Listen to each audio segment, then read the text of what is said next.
Kozhikode medical കോളേജിൽ പുകയുയർന്ന സംഭവത്തിൽ forensic പരിശോധന നടത്തിയെന്ന് മന്ത്രി വീണ ജോർജ്. അന്വേഷണത്തിന്റെ ഭാഗമായി CCTV ഉൾപ്പെടെ പരിശോധിക്കും. എല്ലാ വശങ്ങളും പരിശോധിച്ചു കഴിഞ്ഞാൽ മാത്രമേ കാരണം വ്യക്തമാകുകയുള്ളൂവെന്നും മന്ത്രി പറഞ്ഞു.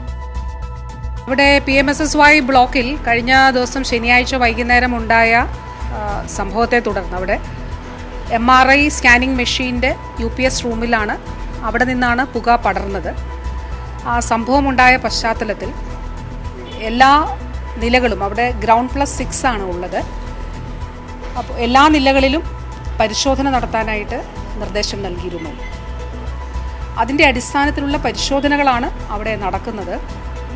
കഴിഞ്ഞ ദിവസം തന്നെ നിശ്ചയിച്ച കാര്യം പറഞ്ഞിരുന്നു. സാങ്കേതികമായിട്ടുള്ള പരിശോധന ഇതിൻ്റെ ഭാഗമായിട്ട് നടത്തുമെന്നുള്ളത്. ഇലക്ട്രിക്കൽ ഇൻസ്പെക്ടറേറ്റിൻ്റെ പരിശോധന അവിടെ നടക്കുന്നുണ്ട്.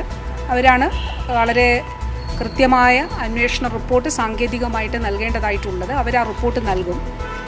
ഇത് കൂടാതെ ഇന്നിപ്പോൾ ഈ പരിശോധനയ്ക്കിടയിൽ 6ാമത്തെ ഫ്ലോറിൽ ഇങ്ങനെ ഒരു സംഭവം ഉണ്ടായ പശ്ചാത്തലത്തിൽ ഒരു ടോട്ടൽ ഫയർ ഓഡിറ്റ് സമഗ്രമായിട്ടുള്ള ഫയർ ഓഡിറ്റ് നടത്താൻ കൂടി നിർദ്ദേശം നൽകിയിട്ടുണ്ട്.